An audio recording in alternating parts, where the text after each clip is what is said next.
the way I kind of view the world and view my position in the world, we look at all the planets around us and we would get excited if we had found a microorganism or something. But then you get to this planet and there's over 500 million different mammals and fish and insects, and there's the Amazon jungle, there's deserts, there's mountains, there's all these beautiful lakes. And even without the use of my legs, I'm still able to interact and manipulate my environment probably better than 99% of animals on this planet. Even in a wheelchair, I still feel privileged. I still feel like I'm grateful for this life, and I'm just grateful for being able to get out here.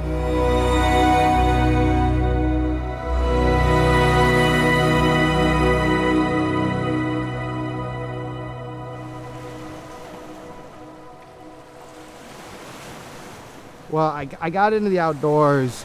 I would have to go back to when I got in the accident. I got in a car accident when I was 22. It left me complete paraplegic, complete severed spinal cord injury, so I have zero movement from my legs down. After that, it was all doctor's appointments, nurses coming over to the house.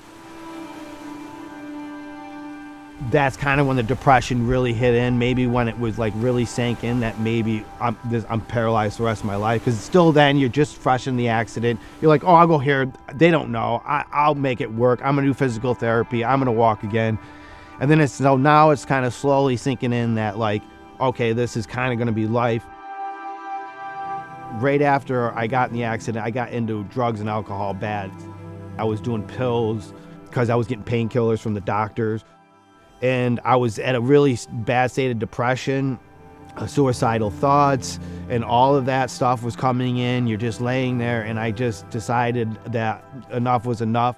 The fear of death was, I didn't want to do that. I was just scared of that. And I said, well, if I'm not going to do that, I'm going to live then. If I'm going to be too scared to commit suicide or do any of that I'm going to live. That's what I'm going to do. I'm not going to just sit here because this in-between isn't working. My buddy says to me one day, come on, man, why don't you come out and fish with me? Why don't you get out of the house? I'm like, all right. I decided to go out fishing with him, and he had this canoe. So I'm on it, and my core strength isn't that great. So he's trying to show me how to fish. I'm trying to cast, but I don't have the support. But I like what I'm doing. Like I know, like being out here, I'm like, oh, this feels good. And I just started thinking, what can I do? I'm like, well, maybe I could get a kayak because I could have a little back support. My brother actually bought me my first kayak, and then my buddy with the canoe took me out. He got in the canoe, I got in the kayak, and we just kind of paddled next to each other. And we went fishing, and then it was gun-ho from there. Nice large now, maybe a 2-3 pounder. Once I got that confidence, it was almost easy to test yourself. It was almost easy to just keep pushing. How much further can we go? Okay, could I build a camper and go camping by myself now? My buddy goes, why don't you just get one of those cargo trailers that people like haul lawnmowers in and stuff and snowmobiles, that the whole back folds down like a ramp, and then just do the inside of that, and you can just tow it with your truck that you already got that you're confident in. I knew I had to put a toilet in there. Now I have a sink, solar panel, and batteries. Fold the bed down or fold it back up if I need the room. It took me a couple months to build, and I think I was up in the Adirondacks later that year for my first camping trip with it. I wanted to be able to be by myself, get the freedom, drive anywhere I want to drive to in the middle of nowhere, park this thing and just hang out and just not worry about anything. And ever since I built this, I've been able to do that. No matter where I want to go. If there's a road, I'm there. I think that if I watch some videos and I just feel like if somebody else can do it, I can do it. And I would play out these scenarios in my head. How's it going to be when I'm out there? And I would just try to visualize this stuff. And if I could visualize like a path to success or a path to get me to where I wanted to be, I'm just going to go for it.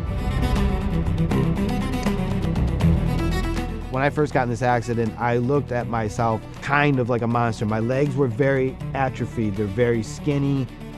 I'm wheeling around. I just felt gross. Oh, I hated myself. And because I did this, I drinking and driving, so I had nobody to blame but me. I didn't like myself at all, and I sat in there for years doing that. Once I got out here doing all this stuff and then getting out on the boat and fishing and being outdoors and everything, those thoughts were completely unjustified in my head. They were all in my own head. That's changed dramatically for me, the way I see myself now. Okay, Deebs, good fishing day. Paw, give me a paw. I think I just became grateful. Getting outside, smelling the fresh air, all of this stuff, like, to not do it is, you're gonna regret it. Like I said, it's a privilege to be able to.